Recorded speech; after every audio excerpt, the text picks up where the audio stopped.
Hello അസ്സാം വലൈക്കും. പുതിയൊരു വീഡിയോയിലേക്ക് എല്ലാവർക്കും സ്വാഗതം. ഇൻഷാ അല്ലാഹ് ഇന്നത്തെ വീഡിയോയിൽ നമ്മൾ പറയാൻ വേണ്ടിയിട്ട് ഉദ്ദേശിക്കുന്നത് എന്താണെന്ന് വെച്ച് കഴിഞ്ഞാൽ, നമ്മൾ എന്തൊരു കാര്യം ചെയ്യുന്ന സമയത്തും നമുക്കതിൽ അള്ളാഹുവിൻ്റെ ഒരു സഹായം കൂടി ഉണ്ടായിക്കഴിഞ്ഞാൽ അത് പൂർണ്ണമായിട്ടും നല്ല രീതിയിൽ തന്നെ സക്സസ് ആവും. അല്ലെങ്കിൽ നമ്മൾ വിചാരിക്കുന്ന രീതിയിൽ നല്ല രീതിയിൽ തന്നെ ഹലാലായിട്ടുള്ള രീതിയിൽ തന്നെ അതൊക്കെ പൂർത്തിയാകാൻ വേണ്ടിയിട്ട് നമ്മളെ ഹെൽപ്പ് ചെയ്യൂലേ. നമ്മളുടെ എല്ലാവരുടെയും ആഗ്രഹമാണ് നമ്മൾ എന്തൊരു കാര്യം ചെയ്യുമ്പോഴും അതിൽ പടച്ചോൻ്റെ ഒരു സഹായം കൂടി അല്ലെങ്കിൽ പടച്ചോൻ്റെ ഒരു ഹെൽപ്പ് കൂടി നമുക്ക് വേണം എന്നുള്ളത്. അത് വേണം. സത്യം പറഞ്ഞു കഴിഞ്ഞാൽ അത് ഉണ്ടായിക്കഴിഞ്ഞാൽ പിന്നെ നമ്മൾ ടെൻഷൻ അടിക്കേണ്ട ആവശ്യമില്ല.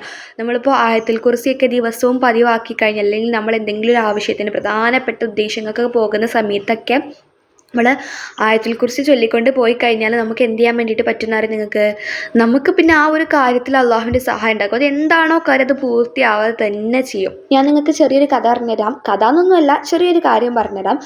എൻ്റെ ഫ്രണ്ട് പറഞ്ഞതാണ് കേട്ടോ. അവളുടെ ഉപ്പ എന്താ ചെയ്യുകയെന്ന് വെച്ച് കഴിഞ്ഞാൽ, ഞങ്ങളുടെ നാട്ടിൽ കള്ളന്മാരിറങ്ങുന്ന സമയമുണ്ട് കേട്ടോ. ഒരു പ്രത്യേക സമയമുണ്ട്. ആ ഒരു പ്രത്യേക സമയത്ത് അതിപ്പോൾ ഇവിടെ നിന്നല്ല, ഒരു കള്ളന്മാരുടെ ഒക്കെ ഒരു സമയം ഉണ്ടല്ലോ, അത് എന്നാണെന്നൊന്നും എനിക്കറിയില്ല. ഒരു സമയം ഉണ്ടായിരുന്നു. എല്ലാ വർഷവും ഉണ്ടാവുന്നു അങ്ങനെയൊന്നുമല്ല. ഒരു സമയത്ത് കള്ളന്മാരുടെ ശല്യമുള്ള ഒരു സമയം ഉണ്ടായിരുന്നു. ആ ഒരു സമയത്ത് അതായത് നമ്മുടെ വീടിൻ്റെ അടുത്തുള്ള വീടുകളിലൊക്കെ കള്ളം കയറുക അങ്ങനത്തെ ഒരു അങ്ങനത്തെ ഒരു ഇതുണ്ടായിരുന്നു. അപ്പോൾ ആ ഒരു ഇതിൽ എൻ്റെ ഫ്രണ്ടിൻ്റെ ഉപ്പ ചെയ്തെന്താ വെച്ച് കഴിഞ്ഞാൽ, എന്നും രാത്രി വാതിൽ മെയിൻ ഡോറ് അടക്കുന്ന സമയത്ത് എന്ത് ചെയ്യും, ആയത്തുൽ കുർസി ഓതിയിട്ട് അടക്കും. ഒരു 3 ആയത്തുൽ കുർസിയൊക്കെ ഓതിയിട്ട് അടക്കും. അങ്ങനെയാണെന്നുണ്ടെങ്കിൽ പിന്നെ ആ ഒരു വാതിൽ നമ്മൾ കള്ളന് പിന്നെ വരൂലാന്ന്. അപ്പം അതായത് അള്ളാഹുവിൻ്റെ സഹായം ഉണ്ടാകും. നമ്മളങ്ങനെ ആയത്തുൽ കുർസി ഓതുന്നതിന് വഴി ഒരുപാട് മലക്കുകൾ കാവൽ നിൽക്കും.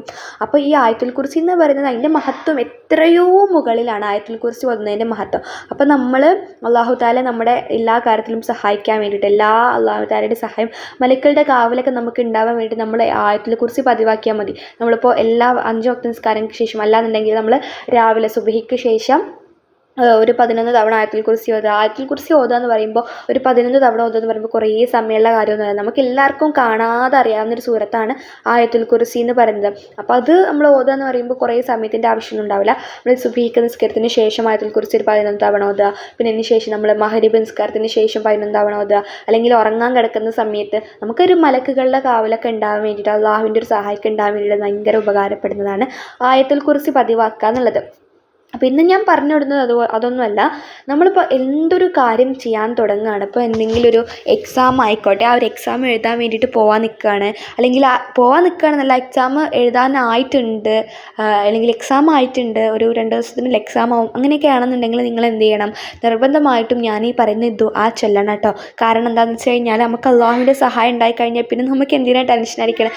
നാം പാതി ദൈവം പാതി. നമ്മൾ നല്ല രീതിയിൽ പഠിച്ചു കഴിഞ്ഞിട്ട് പടച്ചോൻ്റെ പാതിയും കൂടി നമുക്ക് കിട്ടിക്കഴിഞ്ഞാൽ പിന്നെ ടെൻഷൻ അടിക്കേണ്ട ആവശ്യമില്ല. അപ്പോൾ പഠിച്ചോൻ്റെ ആ പാതി കിട്ടാൻ വേണ്ടിയിട്ടുള്ള കാര്യമാണ് ഞാൻ പറഞ്ഞുതരാൻ വേണ്ടിയിട്ട് പോകുന്നത്. എക്സാമിന് മാത്രമല്ല കേട്ടോ പഠിച്ചോൻ്റെ പാതി ഉള്ളത്, എല്ലാ കാര്യത്തിനും വേണം പഠിച്ചോൻ്റെ ഒരു പകുതി എന്ന് പറയുന്നത്. അപ്പോൾ ഈ ഒരു ദുആ ചൊല്ലിക്കോളൂ. ഇൻഷാ അല്ലാഹ് നല്ലൊരു മാറ്റം എല്ലാവർക്കും ഉണ്ടാകും. നമ്മൾ ചെയ്യുന്ന കാര്യങ്ങൾക്ക് നല്ലൊരു ഇത് ഉണ്ടാകും, ഉറപ്പാണ് ഇൻഷാ അല്ലാഹ്. അപ്പോൾ ഇത് ഇവിടെ ദുആ ഞാൻ ഇവിടെ കൊടുത്തിട്ടുണ്ട്. അലല്ലാഹി തവക്കൽന റബ്ബന ഫ്തഹ് ബൈനന വബൈന ഖൗമിന ബിൽ ഹഖി വ അൻത ഖൈറുൽ ഫാത്തിഹീൻ. ഈ ഒരു ദുആ നമ്മൾ ചൊല്ലാൻ വേണ്ടിയിട്ട് ശ്രദ്ധിക്കുക കേട്ടോ.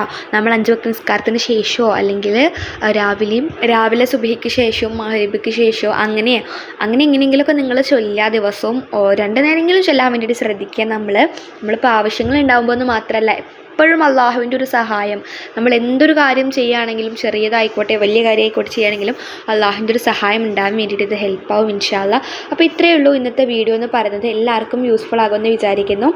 ഇത്രയേ ഉള്ളൂ ഇന്നത്തെ വീഡിയോ എന്ന് പറയുന്നത്. നല്ലൊരു വീഡിയോ ആയിട്ട് അടുത്ത ദിവസം വരുന്നത് വരെ എല്ലാവർക്കും അസ്സലാമു അലൈക്കും വറഹ്മത്തുള്ളാഹി വബറകാതുഹു.